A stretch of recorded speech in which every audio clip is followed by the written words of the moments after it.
Avant que la vidéo commence, je voulais vous dire qu'avec mon pote CSRZ, on a sorti un single qui s'appelle Remède 1, qu'on a sorti sur toutes les plateformes. Si vous voulez aller checker, n'hésitez pas, c'est du rap. Je vous mets le lien vers toutes les plateformes comprises en description. Sur ce, je vous laisse avec la vidéo. Bon visionnage.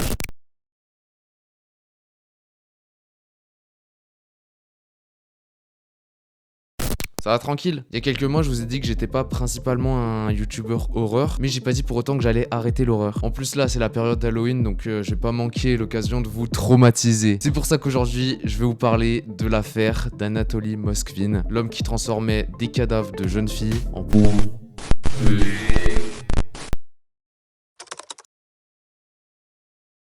Son nom complet, c'est Anatoly Yurievich Moskvin. Il est né le 1er septembre 1966 dans la ville de Gorky, en Russie soviétique, qui a changé de nom entre-temps. Quand il était enfant, il a commencé à se balader dans des cimetières avec ses amis. Mais jusque-là, rien de grave, hein, c'est encore des enfants. Il faisait rien de mal en plus, donc voilà. Mais un jour, Moskvin, il a vécu un traumatisme très glauque et très peu commun, au cours duquel il a assisté au cortège d'une jeune fille de 11 ans, dans lequel on l'a forcé à embrasser le front du cadavre, de force bien sûr, c'est des adultes détraqués qui l'avaient forcé. Une fois adulte, il a été diplômé de la faculté de philologie dans l'université d'État de Moscou, et il s'est fait connaître dans les milieux universitaires, en s'intéressant principalement à l'histoire et à la mythologie celtique, et aussi aux langues et à la linguistique. Mais il s'intéressait aussi beaucoup au cimetière, dû au fait qu'il se baladait dedans quand il était enfant, mais aussi à la mort, peut-être aussi dû à son traumatisme, et à l'occultisme. En gros, l'occultisme, c'est quand tu crois des choses très étranges. Par exemple, un monde invisible dans le monde visible, l'existence d'entités ou de mondes parallèles, peut-être même que tu penses que les personnes mortes sont un peu vivantes. C'est un peu vaste comme définition, mais dites-vous que cette croyance est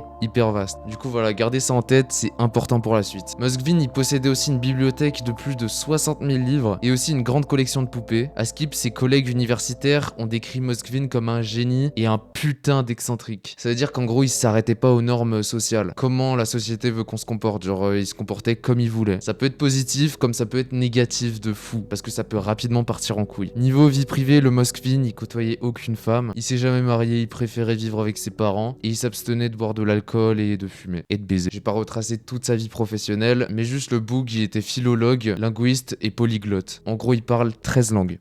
Rien que ça. Il était aussi considéré comme un expert en cimetières locaux dans l'oblast de Nijni Novgorod. En 2005, Oleg Ryabov, qui est un éditeur et un collègue universitaire de Moskvin, lui a demandé de résumer et de répertorier les morts dans plus de 700 cimetières, dans 40 régions de l'oblast. Et le boug, il a affirmé qu'il avait visité 752 cimetières en 2 ans, en marchant jusqu'à 30 km par jour. Et pour survivre, il a bu dans des flaques d'eau, il a passé ses nuits dans des meules de foin, dans des fermes abandonnées, ou carrément dans les cimetières en question, en dormant parfois dans des cercueils qui seront utilisés pour des futures funérailles. Ça devait être confortable, hein. Non, ta gueule. Au cours de ses voyages, il a aussi été interrogé par la police qui le suspectait de vandalisme et de vol, mais il a jamais été arrêté ou détenu parce qu'on n'avait pas assez de preuves. Maintenant, je vais vous parler d'une histoire assez tragique qui, à première vue, n'a aucun lien, mais vous allez rapidement comprendre.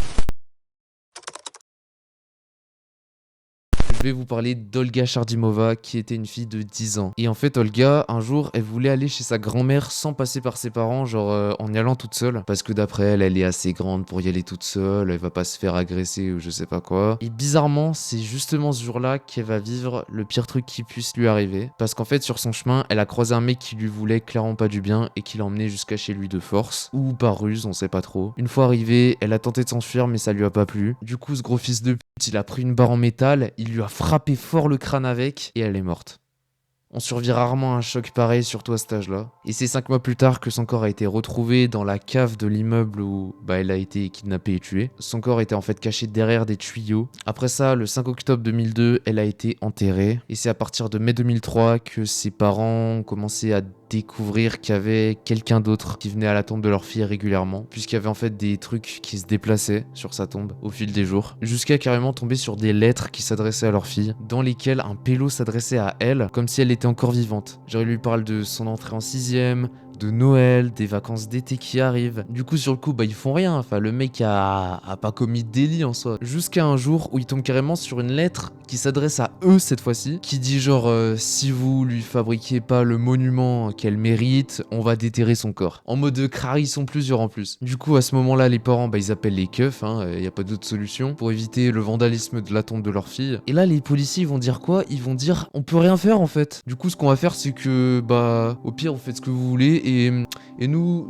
on va faire genre on voit rien. Bon, ils ont pas vraiment dit ça, mais ils ont dit un truc dans le genre. Du coup, bah c'est très bizarre, hein. Et ensuite, les parents, bah ils trouvent pas grand chose à faire. Du coup, ce qu'ils font, c'est que bah ils font rien. Après toutes ces histoires, ce que voulait faire la mère, c'était partir de l'appartement dans lequel sa fille a grandi parce que elle se sentait trop mal dedans depuis le tragique décès de leur fille. Mais lui, le père, au contraire, il voulait rester dans l'appart parce que bah il voulait se souvenir de sa fille. En fait, il vivait un peu dans la nostalgie, le père. Et pour beaucoup de parents, faire ce choix de quitter l'endroit où ton enfant a grandi jusqu'à sa mort, c'est trop dur. C'est trop dur, tu peux pas. Du coup, ce qu'ils ont fait, c'est qu'ils se sont séparés, puis remis ensemble parce que bah ils se sont pas séparés pour dispute, mais vraiment à cause de cette histoire, ils voulaient continuer de vivre ensemble. Du coup, ils ont trouvé un arrangement. Puis ils ont eu un autre enfant qu'ils ont appelé Alexei. Et pendant ce temps, frérot, je t'ai pas appelé, hein. Pardon, j'ai cru entendre mon nom. Ouais, bah ta gueule. Pendant ce temps, il y avait encore des cadeaux et des messages qui étaient toujours disposés sur la tombe de leur fille pendant encore 9 ans. En se disant ça, on peut réaliser que le mec est complètement taré, mais d'un autre côté, il fait rien de mal. Je vous rappelle que les menaces là, il les a toujours pas mises en place. Au fond, c'est peut-être un mec hyper barjot, mais pas méchant. Il a pas commis de délit. Mais du coup, si je vous dis que ça durait 9 ans, est-ce que ça veut dire qu'au bout de 9 ans, il a arrêté? Eh bah non. C'est parce qu'en fait, il a été arrêté le 2 novembre 2011 pour vandalisme de tombe. Ce qui veut dire que les menaces, comme quoi il allait déterrer le cadavre, elles étaient vraies, qu'il allait finir par le faire. Et cette personne, je pense que vous en doutez, c'est Anatoly Moskvin. Après son arrestation, Alexei Yezin, qui est un rédacteur en chef de Nécrologie, un hebdomadaire c'est un hebdomadaire auquel Moskvin a déjà contribué, a déclaré qu'il était convaincu qu'il s'agissait d'une erreur et que Moskvin serait incapable de faire des horreurs pareilles. Plus tard, il a aussi déclaré à l'Associated Press que Moskvin était un solitaire qui faisait quelques bizarreries, mais qu'il n'était pas pour autant capable de faire des choses pareilles. C'est le même jour de son arrestation que dans l'appartement de Moskvin ont été retrouvés 26 cadavres de jeunes filles momifiées, des filles de 3 à plus de 20 ans, qui ont été transformées en sorte de poupées. La vidéo diffusée par la police qui découvre l'appartement est disponible sur internet et je l'ai entre les mains, je vais vous la montrer. En version censurée parce que voilà, c'est hyper glauque. Même si ça ressemble beaucoup à des poupées, ça reste des cadavres. Si vous voulez pas voir la vidéo, je vous invite à rejoindre ce timecode pour la skip. Ce timecode, les autres, bon visionnage.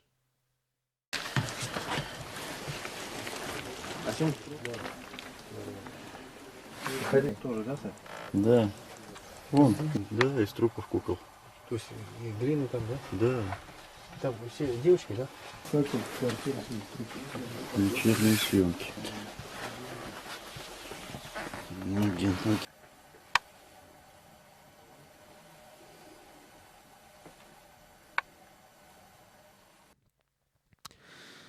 C'est super creepy, hein, et je suis pas censé vous le dire, mais il y a une version non censurée sur YouTube, bien sûr. Je vous incite pas à aller la voir non plus, sauf si vous voulez passer un super Halloween et une super mauvaise nuit, mais voilà. Je m'arrête juste 2 secondes, 2 secondes. Alexa, là j'ai besoin de toi par contre. Répète la phrase. Abonnez-vous à la chaîne. Pardon, il n'y a rien à répéter. Qu'est-ce que t'as, tu prends la confiance avec moi là, t'es un putain d'assistant. Bref, vous avez capté, en plus c'est gratuit, donc voilà, n'hésitez pas à vous abonner. Dites-vous qu'apparemment les 26 cadavres trouvés chez Moskvin sont qu'une petite partie de toutes les tombes qu'il a vandalisées. Parce qu'il y en a plus de 150.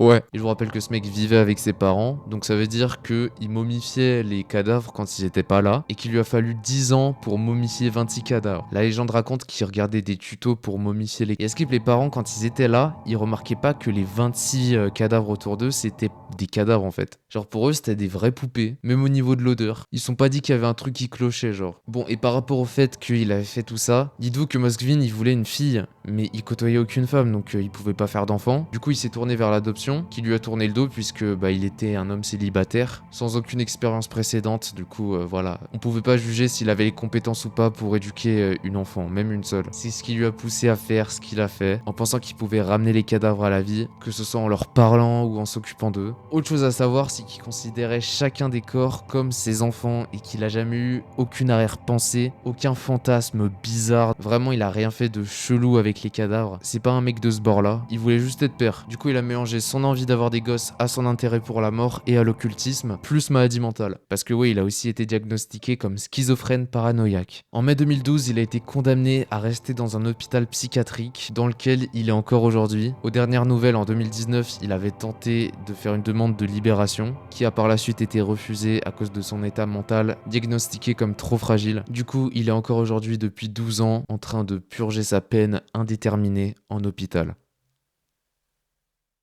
Voilà, alors sachez que cette affaire a été qualifiée comme exceptionnelle et inégalée dans le domaine de la médecine légale et moderne, et qu'il y aurait une théorie comme quoi Poppy Playtime, le personnage du fameux jeu d'horreur, serait inspiré de cette histoire, parce que dans le jeu, le créateur de l'usine a perdu sa fille dans un accident, et qu'il aurait mis son corps dans celui de la poupée avec une mixture de fleurs, et que ça l'aurait ramené à la vie. Je parle bien sûr d'un jeu, je vous rappelle.